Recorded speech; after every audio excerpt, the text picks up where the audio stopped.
आज की पुस्तक है द पावर ऑफ नाउ। इसके लेखक हैं एकार्ट टॉले। एकार्ट टॉले कहते हैं कि हमारा मन ज़्यादातर समय या तो अतीत में भटकता रहता है, काश मैंने ऐसा किया होता, या भविष्य में सोचता रहता है जब ऐसा होगा तब मैं खुश रहूँगा। पर सच्चा जीवन तो इस पल में हो रहा है। अभी अगर वर्तमान को पूरी तरह जीना सीख लें तो हमारा दर्द, चिंता, तनाव और डर मिट सकता है। मन ही समस्या की जड़ है। हमारा मन लगातार बातें सोचता रहता है, क्या होगा, ऐसे क्यों होगा, वो मुझे ऐसा क्यों बोला। ये विचार हमें वर्तमान से काट देते हैं। लेखक कहते हैं you are not your mind, मतलब तुम अपने विचार नहीं हो। तुम वो चेतना हो जो इन विचारों को देख सकती है।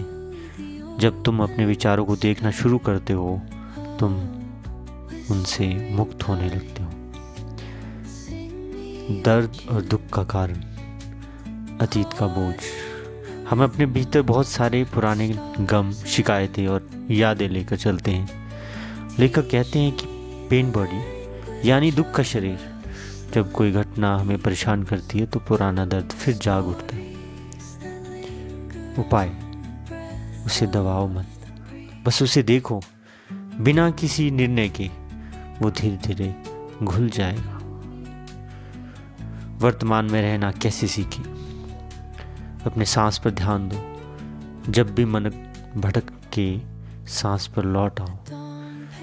जो कर रहे हो उसमें पूरी तरह उपस्थित रहो, चाहे बर्तन धोना हो या चलना। बार बार खुद से पूछो, क्या मैं इस पल में हूँ? जैसे ही तुम यह सवाल पूछते हो तुम तुरंत वर्तमान में लौट आते हो। स्वीकार्यता, एक्सेप्टेंस। जीवन में जो हो रहा है उसे स्वीकारो। मतलब ये नहीं कि तुम कुछ बदल नहीं सकते, बल्कि पहले उसे हाँ कहो, फिर सही निर्णय लो। क्योंकि संघर्ष हमेशा ना से शुरू होता है। Whatever you resists persists। जो चीज़ों को तुम ठुकराते हो वही तुम्हारे जीवन में बार बार आती है। समय की सच्चाई। लेखक कहते हैं कि घड़ी का समय, क्लॉक टाइम जरूरी है काम करने, मिलने जुलने के लिए, लेकिन मनोवैज्ञानिक समय, साइकोलॉजिकल टाइम यानी लगातार अतीत या वर्तमान में रहना दुख का कारण है। जीना अभी है, सोच भविष्य के लिए करो, पर रहो वर्तमान में। ईगो से मुक्ति। ईगो यानी मैं की झूठी पहचान, मैं बेहतर हूँ, मुझे यह चाहिए, मेरे साथ गलत हुआ, ये सब अहंकार की बातें हैं। लेखक कहते हैं कि अहंकार हमें दूसरों से अलग दिखाता है और यही दुख का कारण बनता है। सच्ची शांति तब मिलती है जब हम समझते हैं हम सब एक ही चेतना का हिस्सा है। आंतरिक शांति, इनर पीस। जब तुम हर पल में उपस्थित होते हो, जब तुम जीवन को जैसा है वैसा ही स्वीकारते हो, तब भीतर से एक गहरी शांति उभरती है। The peace can only be found in the now. शांति सिर्फ इस पल में मिल सकती है। मृत्यु और अमरता की समझ। लेखक कहते हैं कि जब हम अपनी चेतना को पहचानते हैं तब हमें एहसास होता है कि हम सिर्फ शरीर या मन से नहीं हैं। हम वो जीवित उपस्थित हैं जो सबके भीतर है।